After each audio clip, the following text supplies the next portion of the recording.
लीजिए सुनिए विश्वंभरनाथ शर्मा कौशिक की लिखी कहानी गरीब हृदय, मेरी यानी समीर गोस्वामी की आवाज में। भाद्रपद की दोपहर का समय था। फूलपुर ग्राम के एक खेत में कुछ स्त्री पुरुष काम कर रहे थे। इनमें से अधिकांश चमार जाति के थे। खेत के निकट ही कुछ दूर पर एक महुए के वृक्ष की छाया में एक अधेड़ व्यक्ति बैठा तमाकू मल रहा था। अकस्मात खेत में से एक वृद्धा चमारिन निकलकर बस्ती की ओर चली। उसे जाते देखकर तमाकू मलने वाले ने पुकारा, कहाँ जाती हो? वृद्धा कुछ ठिठक कर बोली, जरा पानी पियाऊं, अभी आती हूं। आज तुम्हें बड़ी प्यास लग रही है, क्या बात है? वृद्धा बोली, क्या कहूं भैया, 3-4 दिन से जी अच्छा नहीं है। रात को बुखार हो आता है, जाड़ा बहुत लगता है, अन्न अच्छा नहीं लगता, पानी पीते पीते दिन बीतता है। ऐसी बात है तो एक डोल भर के खेत की मेड़ पर रख लो, बार बार गांव जाती हो, काम का हर्जा होता है। उस व्यक्ति ने तमाकू फटफटाते हुए कहा, कोई लाके रख दे तो हो सकता है, मुझ में तो इतना बूता नहीं है जो कुएं से डोल भर के यहां तक लाऊं। इतना कहकर वृद्धा चल दी। अब की जितना पानी पीना हो पिया ना, या डोल कल सा भरवा कर ले आना, अब मैं नहीं जाने दूंगा। वृद्धा चुपचाप चली गई। वो व्यक्ति तमाकू फांक कर अपने आप ही बोला, जब जी अच्छा नहीं है तब मजूरी करने काहे को आई? इसी समय एक युवक उधर से निकला। उसने व्यक्ति की बात सुनकर पूछा, किसका जी अच्छा नहीं है ठाकुर? ठाकुर युवक की ओर देखकर किंचित मुस्कुराते हुए बोला, अरे भैया, वही डायन है, महंगुआ की अम्मा। बुखार आता है फिर भी मजूरी करने दौड़ी आई। सवेरे से 10 दफे पानी पीने जा चुकी। हमारे काम का हर्जा होता है, मजूरी मुफ्त की थोड़ा ही देनी है। हम चाहते हैं आज शाम तक खेत निका जाए। कितने आदमी निका रहे हैं? 8 आदमी हैं। तब तो शाम तक हो जाना चाहिए। होगा कैसे नहीं, ना होगा तो मजूरी भी नहीं दूंगा। इस बार तुम्हारी खेती अच्छी है ठाकुर? हाँ, अभी तो अच्छी हुई है, घर में कुछ आवे तब जाने। रब्बी क्या कुछ कम थी और पानी ने चौपट कर दी। हाँ, ये तो ठीक बात है। कट मड़कर खैर सल्ला से घर में आ जावे तो सब अच्छा है, नहीं तो कुछ भी नहीं। खड़े काहे को, बैठ जाओ, किसी काम से जा रहे हो क्या? नहीं, काम तो कोई नहीं, ऐसे ही घूम फिर रहा हूं। तो बैठो, हवा खाओ। युवक ठाकुर के सामने बैठ गया। तुम्हारे खेत तो सब निका गए? हाँ, हमारा तो सब काम खत्म है, इसी से तो मस्त घूम रहे हैं। हमारा काम भी 2-3 दिन में हो जाएगा। आज ये खेत हो जाएगा, एक खेत और रह गया, सो परसों तक वो भी हो जाएगा, अधेड़ व्यक्ति ने कहा। इसी समय वृद्धा आती हुई दिखाई पड़ी। वो बहुत धीरे धीरे आ रही थी। अधेड़ व्यक्ति बोला, देखो ससुरी, कैसी जनवासी चाल चल रही है। जरा जल्दी पैर उठाओ चौधराइन, कुछ बताशे नहीं बिछे हैं जो फूट जाएंगे।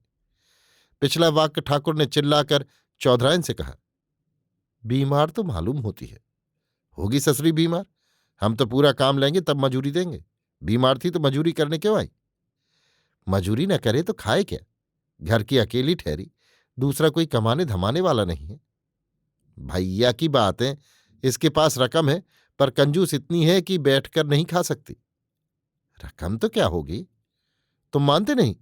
गांव में चाहे जिससे पूछ लो। रकम है तो इतनी तकलीफ क्यों सहती है? मैंने बताया ना कि कंजूस परले सिरे की है, प्राण दे देगी परंतु बैठकर नहीं खाएगी। होगी रकम, अपने को क्या करना है। इतनी देर में वृद्धा इन दोनों के निकट आ गई। युवक ने पूछा, काकी कुछ तबीयत खराब है क्या? वृद्धा बोली, हाँ बेटा, 4 दिन से रोज जूड़ी आ जाती है, अन्न चलता नहीं, पानी पी पी कर दिन काटती हूं। जब तबीयत अच्छी नहीं है तो काम करने नाहक आई। काम न करूं तो बेटा खाऊं क्या? गांव में कोई रोटी का टुकड़ा देने वाला तक नहीं। क्या करूं, भगवान भी सुध नहीं लेते। चोला छूट जाए तो जंजाल से छुट्टी मिले। अधेड़ व्यक्ति बोला, जंजाल काहे का? अकेला दम है, न बेटा न बेटी, आगे नाथ न पीछे पगहा, फिर भी जंजाल।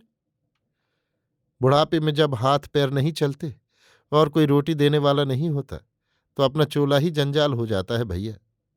इतना कहकर वृद्धा खेत के भीतर घुस गई। युवक बोला, तुम तो कहते हो इसके पास रकम है, जिसके पास रकम होगी वो इतनी तकलीफ कभी ना उठाएगा। अब तुम ना मानो तो इसका क्या इलाज है? युवक थोड़ी देर तक बैठा रहा, तत्पश्चात उठकर चल दिया। सूर्यास्त का समय था। वही युवक शौच से निवृत्त होने के लिए गांव के बाहर जा रहा था। सहसा उसके कानों में किसी के चीत्कार कर रोने का शब्द आया। युवक ठिठुक गया और कान लगाकर सुनने लगा। कुछ क्षणों तक सुनने पर अपने ही आप बोला, ये तो चौधराइन काकी की आवाज है। जान पड़ता है ठाकुर से कुछ झगड़ा हुआ। ये कहता हुआ युवक उसी ओर चला। खेत के सामने पहुंचकर उसने देखा कि वृद्धा चौधराइन भूमि पर बैठी चीत्कार कर रो रही है। सामने वही अधेड़ ठाकुर और 4-5 अन्य मजदूर खड़े हैं। पास पहुंचकर युवक ने पूछा, क्या हुआ काकी, काहे रोती हो? वृद्धा युवक को देखकर और उसका सहानुभूतिपूर्ण प्रश्न सुनकर और जोर से रोने लगी। युवक ने ठाकुर से पूछा, क्या मामला है ठाकुर? ठाकुर कर्कश स्वर में बोला, इसके कारण मेरा खेत आज रह गया। इसने दिन भर यों ही काटा, जरा भी काम नहीं किया। दोपहर को तुम्हारे सामने ये पानी पीकर कितनी देर में आई थी? तुम तो उस समय मेरे पास ही बैठे थे। वृद्धा रोना बंद करके आर्त स्वर में बोली, बेटा मनोहर, मैंने दिन भर जी तोड़कर काम किया। ये सब लोग देखने वाले हैं, इनसे पूछ लो। हाँ, 4-5 बेर पानी पीने जरूर गई थी। यहाँ पानी नहीं मिला तो गांव जाना पड़ा। यहाँ पानी का इंतजाम होता तो काहे को जाती। सब ठाकुर कहते हैं कि मजूरी नहीं मिलेगी। खेत बाकी रह गया तो उसका दोष मेरे ऊपर धरते हैं।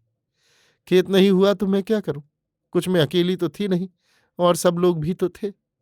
मैं तो यहां तक कहती हूं कि पानी पीने में सब मिलाकर 1-2 घंटा लगा होगा, सो 2 घंटे मैं और काम कर दूंगी। पर खेत फिर भी नहीं होगा। मजूरी की मजूरी नहीं देते और ऊपर से 3-4 थप्पड़ मारे। मैं अनाथ हूं, इससे चाहे जो कोई मार पीट ले। जो आज मेरे कोई होता तो ठाकुर की मजाल थी जो हाथ लगा लेते। इतना कहकर वृद्धा ने पुनः रोना आरंभ किया। ठाकुर बोले, तेरा कोई होता तो क्या कर लेता? ससुरी फैल मचाती है। इतना कहकर ठाकुर ने एक थप्पड़ मारा और पुनः दूसरा मारने को हाथ उठाया ही था कि मनोहर ने लपक कर ठाकुर का हाथ पकड़ लिया और कहा, बस ठाकुर, बहुत हुआ। बूढ़ी और बीमार औरत को मारते हो, बड़े शर्म की बात है। और ये बेचारी ठीक तो कहती है। आज इसके कोई होता तो तुम इसे इस प्रकार पीट सकते थे। ठाकुर ने बिगड़ कर कहा, तुम क्यों बीच में टिपर टिपर करते हो? तुमसे क्या मतलब? मतलब क्यों नहीं? ये अनाथ है तो क्या मार डालोगे? ऐसा अंधेर, आखिर कुछ तो काम किया है। दिन भर में आधे दिन तो किया है। आधे ही दिन की मजदूरी दो। एक तो मजूरी न दो और ऊपर से मारते हो। इसकी वजह से हमारा खेत रह गया, नहीं तो आज हो जाता। ऐसा नहीं हो सकता कि इसकी वजह से खेत रह जाए। क्यों भाई, क्या कहते हो? इसकी वजह से खेत रह गया? एक मजदूर बोला, नहीं, सो बात तो नहीं है। खेत तो आज हो ही नहीं सकता था। ये कितना काम करती। पूरा काम करती तो बिसुआ 2 बिसुआ और हो जाता। पर खेत तो अभी 4-5 बिसुआ रह गया। इतना काम ये अकेले नहीं कर सकती थी। मनोहर ने कहा, तो फिर ठाकुर को समझाते क्यों नहीं? खड़े खड़े इस बेचारी बुढ़िया को पिटवा रहे हो। हमने तो ठाकुर से बहुतेरा कहा भैया, पर ठाकुर नहीं मानते। यही कहते हैं कि इसकी वजह से खेत रह गया। अब बताओ हम क्या करें? मनोहर ने कहा, वाह ठाकुर साहब वाह, खूब न्याय किया। ये 2-4 दफे पानी पीने गई तो तुम्हें मजूरी दाब लेने का बहाना मिल गया। उचित तो ये था कि यदि इसने कुछ कम काम किया भी था तो पूरी मजूरी दे देते। ये गरीब है, अनाथ है। इसको यदि 2-4 पैसे फालतू भी दे दोगे तो कुछ गरीब नहीं हो जाओगे। ठाकुर बोले, मेरे पास इतना फालतू पैसा नहीं है जो हरामखोरों को खिलाऊं। तुम बड़े दयावान हो तो तुम ही दे दो। मुझे देना होगा तो तुमसे पूछने नहीं आऊंगा। अच्छा, अब उसे कुछ देते हो या नहीं? ना दूंगा तो क्या करोगे? ठाकुर, अब बात मत बढ़ाओ, नहीं तो ठीक ना होगा। चुपचाप इसकी मजूरी दे दो। 1-2 घंटे के 2-4 पैसे तुम्हें काटना हो तो काट लो, समझे? मनोहर ने आरक्त नेत्रों से उपर्युक्त वाक्य कहे। मनोहर यथेष्ट हृष्ट पुष्ट था। ठाकुर साहब अधेड़ होने के साथ ही दुबले पतले थे, अतएव मनोहर से रार बढ़ाना उन्होंने उचित नहीं समझा। टेंट से 10 पैसे निकालकर उन्होंने बुढ़िया के सामने भूमि पर फेंक दिए और कहा, 6 पैसे मैंने काट लिए। मनोहर ने घृणापूर्वक कहा, ठीक है, काकी पैसे उठा लो और घर चलो, जो मिला सो सही।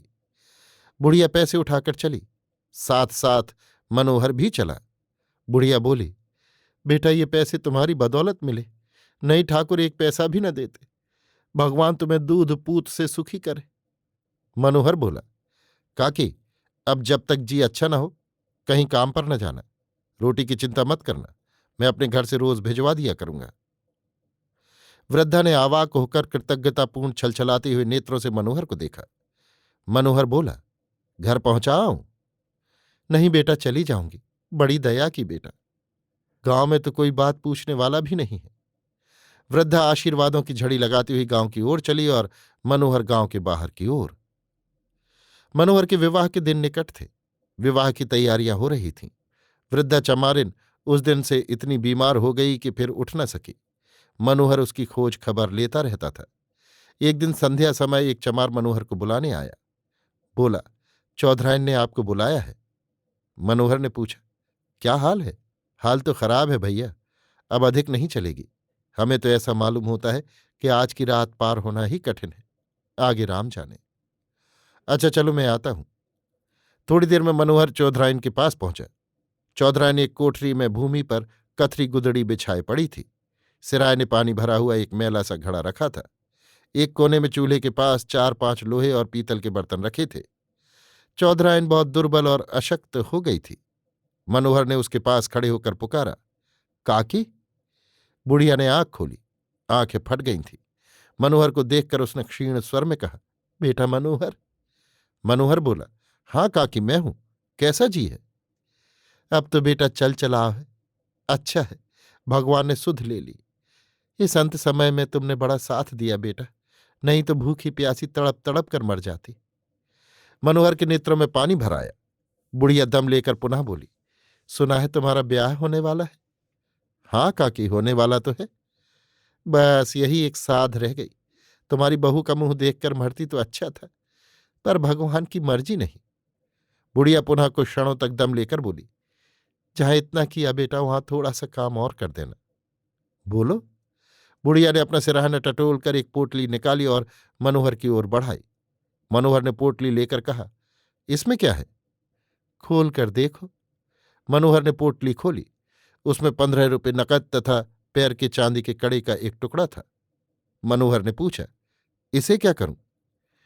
15 रुपये है, इनसे मेरी क्रियाकर्म करा देना। इसी समय के लिए बचा कर रखे थे। और ये कड़े का टुकड़ा, इसे बेचकर अपनी बहू के पैरों का कोई गहना लेकर मेरी तरफ से मुंह दिखाई दे देना।